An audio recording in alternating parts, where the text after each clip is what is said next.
Hi, and welcome to DualEntropy. Having followed video games all my life, I'm quite familiar with the entire ecosystem that forms around each game.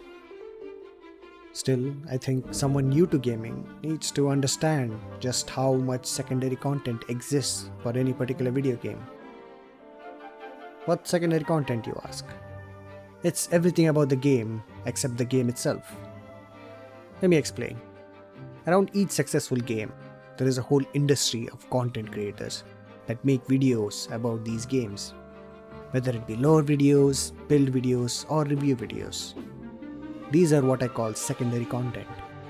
And this is what I want to talk about. But as I started to list all the different types of these secondary content, the list kept getting longer and longer. What about the news? What about mods? What about speedruns? I could make an hour-long video on each type of secondary content, but for the sake of my sanity, I'm going to keep it brief. So let's begin with the most important one first.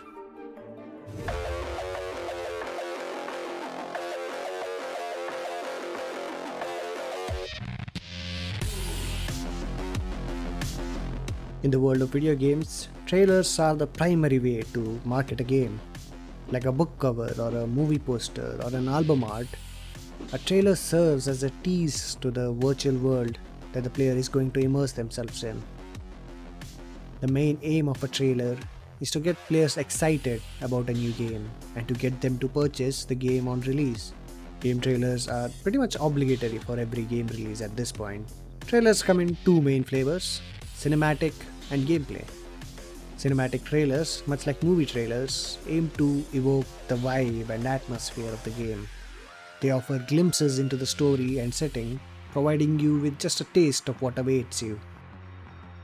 In the early days of gaming, when graphical fidelity was limited, cinematic trailers were the only way to sell your game. It was so much harder to sell a game that looked like this, but it was much easier to sell a game that looks like this.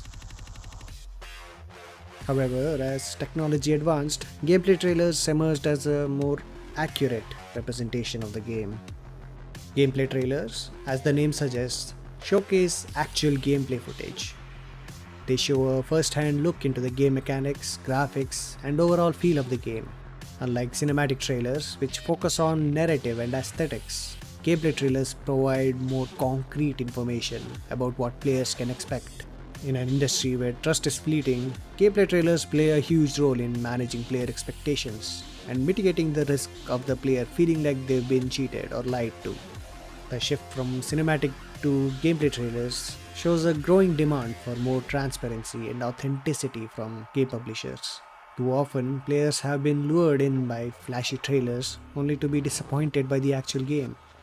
As such, developers are increasingly opting to showcase raw gameplay footage, allowing players to make more informed decisions about their purchase. In this era of pre-orders and the hype-driven marketing, a gameplay trailer is the closest you will get without playing the actual game itself. Speaking of trailer bait and switch, Ubisoft is notorious for downgrading the graphics of the game after showing off a flashy trailer. Here's a comparison of the Rainbow Six Siege trailers. Set up, and on 3. 1, 2, 3! Good job, guys. Alright, set up. On 1, 2, 3.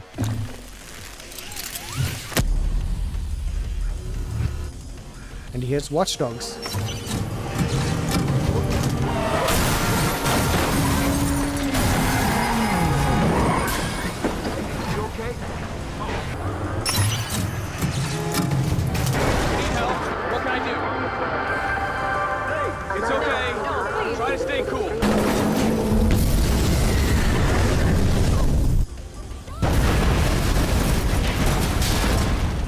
I think the Watch Dogs controversy is truly what killed that franchise. It's quite shocking that they managed to make 2 more Watch Dogs games after that. Hopefully Ubisoft have learned their lesson about deceptive trailers by now. But that doesn't mean there aren't other developers scamming gamers with fancy trailers. Most recently, one of the most anticipated games on Steam the day before turned out to be a complete scam. Here's what the trailer looked like.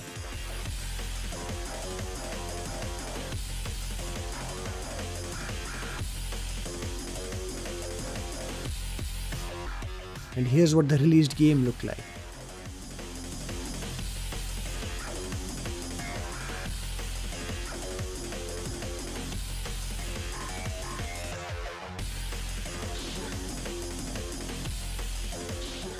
It's a shame really, but at least Team refunded everyone. I can't really blame people for getting excited over trailers. I love watching trailers. Whenever June rolls around, we get events like Summer Games Fest and E3 that showcase all the new games coming out. E3 used to be the undisputed king of gaming conventions, where all the big publishers competed for your attention. But in this digital age where every trailer is up on YouTube immediately, all the publishers decided to have their own trailer showcases instead.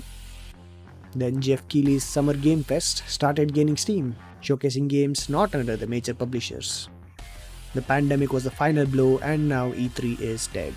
I think the only thing that gamers will miss from E3 was all the demos for new and unreleased games that were showcased on the show floor. But with Steam's Next Game Fest, you can enjoy all that from the comfort of your own home, so nothing lost. Anyway, I do love watching all the trailers. It sparks that joy of the unknown. Even though deep down I know 90% of these games will not live up to the hype created by these trailers, I still want to get hyped. That childlike wonder you feel not knowing what you're getting into. I know I won't be playing every single game I see a trailer of, but once in a while I see a game that I will wait forever to play. This is trailer from one such game. It's called The Last Night. It was shown 6 years ago and I fell in love with it immediately. The atmosphere, the pixel art and the vibes are just spectacular. It's been so long and I'm still waiting to hear any news about it. Will the game hold up to my lofty expectations? Will it be worth the wait? Who knows? I hope I hear some news about it soon. Speaking of news,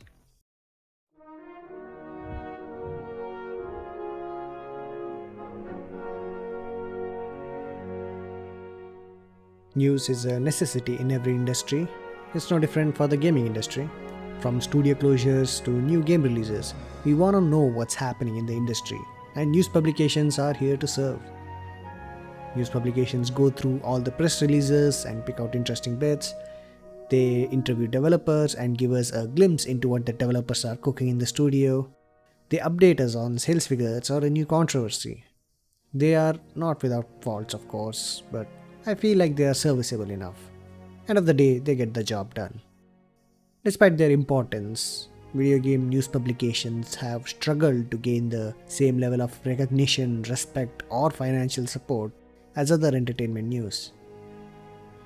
Hollywood gossip is an industry in itself. There are entire TV channels dedicated to it. But video game news is often relegated to niche online platforms. The only time video games show up in mainstream news is when a new Rockstar Games breaks a historic record, or when American politicians blame real-world violence on virtual guns.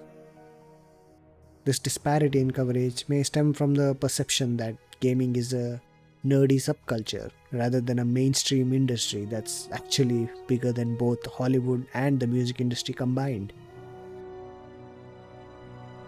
Magazines used to be the main source of gaming news back in the day.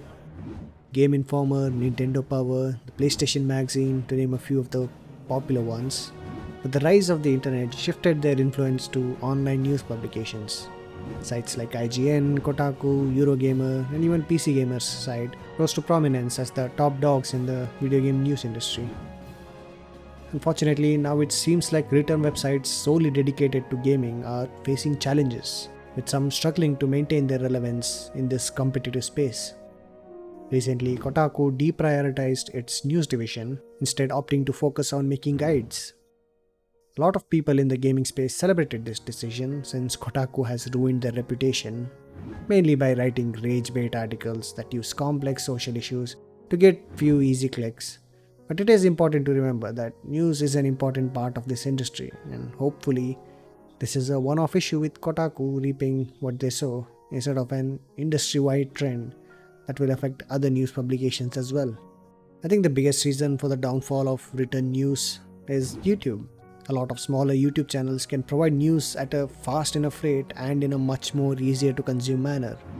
These independent channels don't have the overhead of having to run a whole publication by themselves, and thus can survive with a slightly smaller audience. They also don't do much journalistic work and mainly act as a news aggregators instead. YouTube ad revenue and Patreon subscriptions are enough to keep these channels going. The higher the production, the slower the news. While slickly produced videos may attract viewers, they sacrifice speed for it and so get left in the dust by smaller content creators. In contrast, platforms like Twitter offer near real-time updates. They are so real-time that there have been stories of developers finding out their studios have been shut down through Twitter even before their bosses told them. It's insane that companies tell the world before telling their employees about letting them go. Apparently it's to avoid unauthorized leaks from happening, but it's still insane that they do that. Speaking of leaks,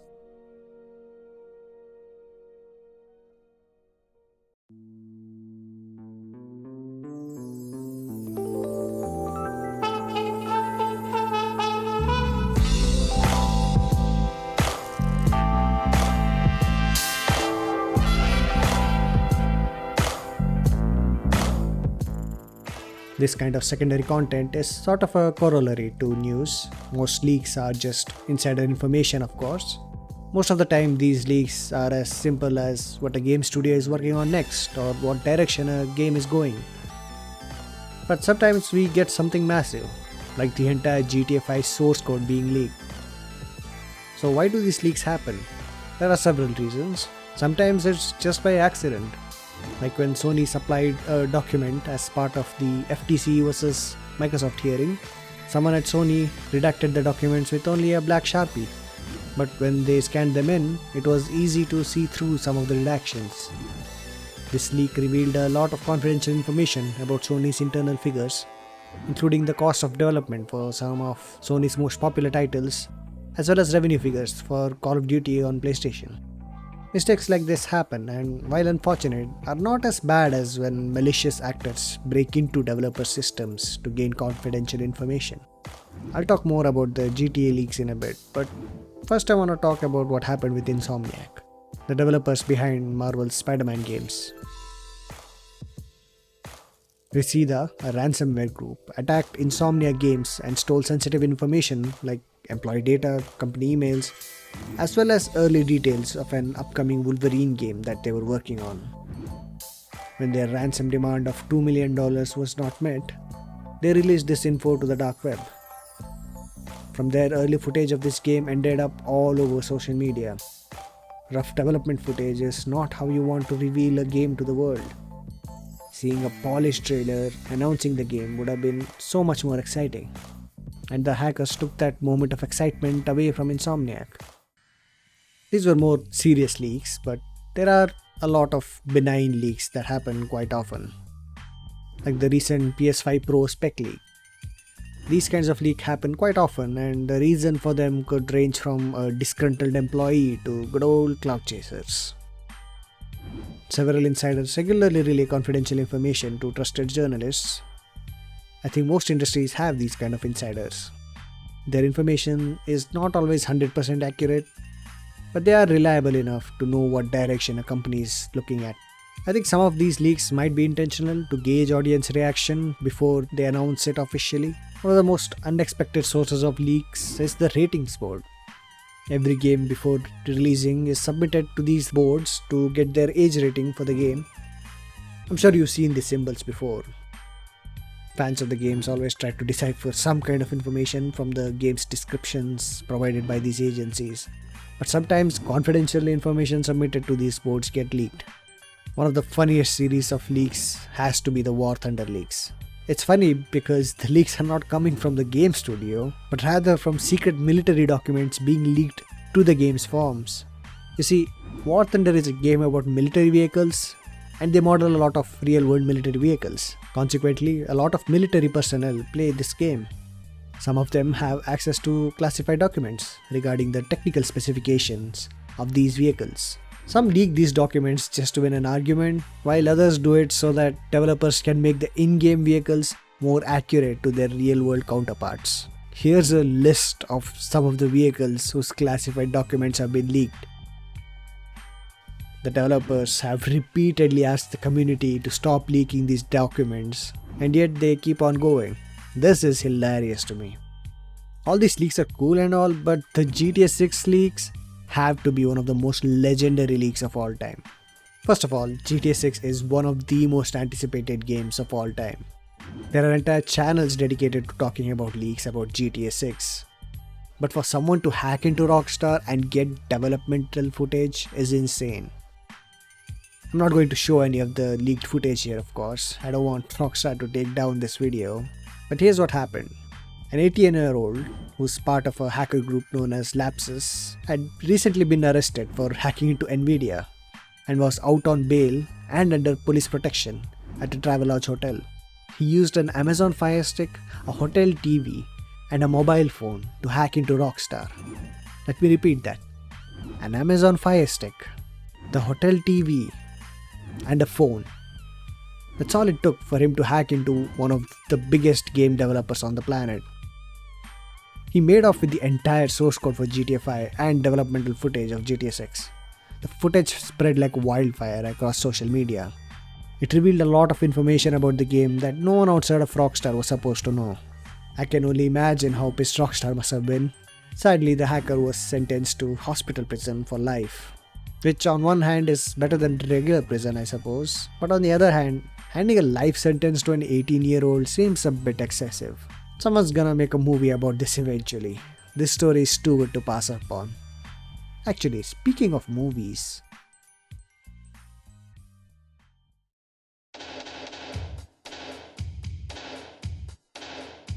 movies and TV shows have the highest budget among secondary content, easily crossing several millions. We are currently living in the golden age of video game adaptation. Hollywood has finally decided to make good movies and TV shows based on video games. Hollywood, for some reason, has always hated video games and has not treated it with the respect it deserves, only looking at it as a quick cash grab that will attract fans of the games. But as I said before, the gaming industry is now bigger than both Hollywood and the music industry combined. So I think they've finally come around to it. Look at the recent Fallout adaptation. It's a really good show that even the creator of Fallout series was impressed by. It is made by fans of the Fallout games for fans of the Fallout games. You don't need to have played the games to enjoy the show, but it is more enjoyable if you've already played the games.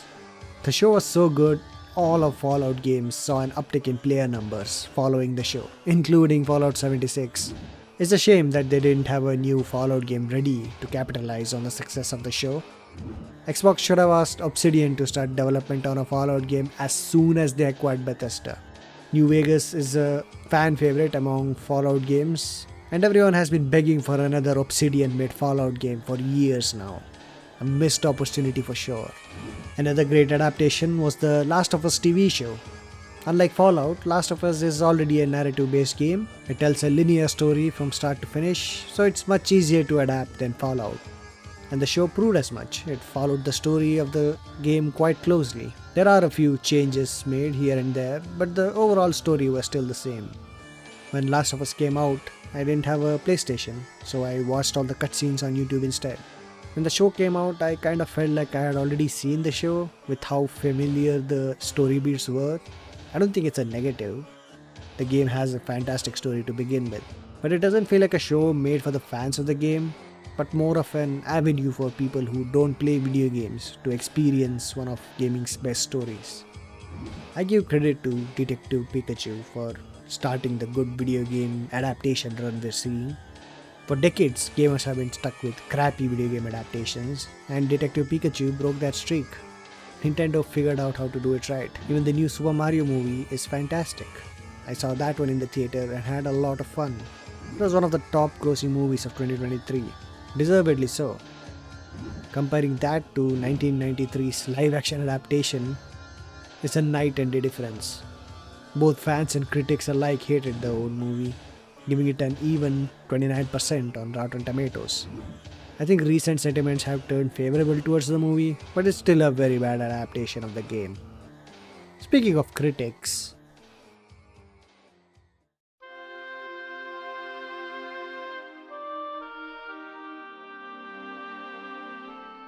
Reviews are probably the second most popular type of secondary content, right behind trailers. Even after all the leaks and the news and the trailers and the movies, the question remains, how good is the game? It's sensible to check the reviews for a game before buying it, and there are plenty of places to find good reviews too, whether it be on YouTube or some gaming sites like IGN. I've already made a video about reviews with a focus on IGN in particular, link in the description. Since we're all familiar with reviews already, I want to talk about critiques or analysis of games and how they serve a different purpose than a review does. On the surface, they might seem quite similar. They talk about the quality of the game after all, but there are quite a few key differences. The purpose of a review is to convince you to buy the game or avoid buying the game if it's bad, whereas a critique is a dissection of the game to study what worked and what didn't. Consequently, reviews are usually spoiler-free under the assumption that you will watch the review before playing the game. For critiques, however, the assumption is that you have already played the game, and they serve more of a discussion about the game. This means that critiques have a much longer lifespan than your typical review. The time-sensitive nature of reviews is quite an important point to highlight, as there have been industry-defining consequences for it. When a hotly anticipated game is launched, everyone interested in buying the game is eagerly waiting for the review of the game. Therefore, whoever got their review out first got a massive surge in viewership for their video. So now there was a financial incentive to be first. This resulted in a lot of low quality reviews being released as soon as the game came out. Publishers soon started to give out early game install codes to major reviewers with an embargo date as to when the review could be published. This way, reviewers had ample time to play the game and construct their reviews before the embargo date arrived. Every reviewer now had the same starting line, and thus more focus would be put on the quality of the review rather than its quickness. This seemed like a good solution to the problem, but there is a catch. How does the publisher determine who to give the review codes to? They have to give it to the biggest news publications, of course, but they still get to pick who to send it to. In the case of Starfield, who not to send it to. Just before the release of Starfield, Eurogamer put out an article saying they had not gotten a review code for Starfield, and thus their review would be late. To compound the issue, Digital Foundry, a subsidiary of Eurogamer, was given a code but was explicitly told it was not to be shared with Eurogamer. This is a sickening example of what is called access journalism, where companies try to manipulate the perception of the game by only giving review codes to publications they are confident will give them a favorable review. Anyway, enough talk about reviews. Let's talk about critiques a bit more. I love watching critique videos, especially for the games I love. I also want to highlight some of my favorite creators in this space. Noah Cladwell-Gervais is the one who got me into this genre of content, and that led me down a rabbit hole of video game critiques. Joseph Anderson is another one whose opinion on games I highly respect. I dislike his take on Elden Ring, but his other videos are worth the watch. Another legend in this space is Patrician TV. He does extensive research for his videos and even critiques other critiques of the game he's critiquing to foster better critiques of the game. This results in very long videos that are very detailed. His 20-hour-long critique of Skyrim spread across 2 parts is a testament to his dedication to video game analysis. I hope someday I too will have the stamina to create such long and passionate videos. But speaking of parts, this is the end of part 1. I have 2 more parts planned on secondary content where we'll talk about the other lesser known content such as lore videos, walkthroughs, speedruns, mods and a lot more. Be sure to subscribe and hit the notification bell so you don't miss it. Thank you so much for watching.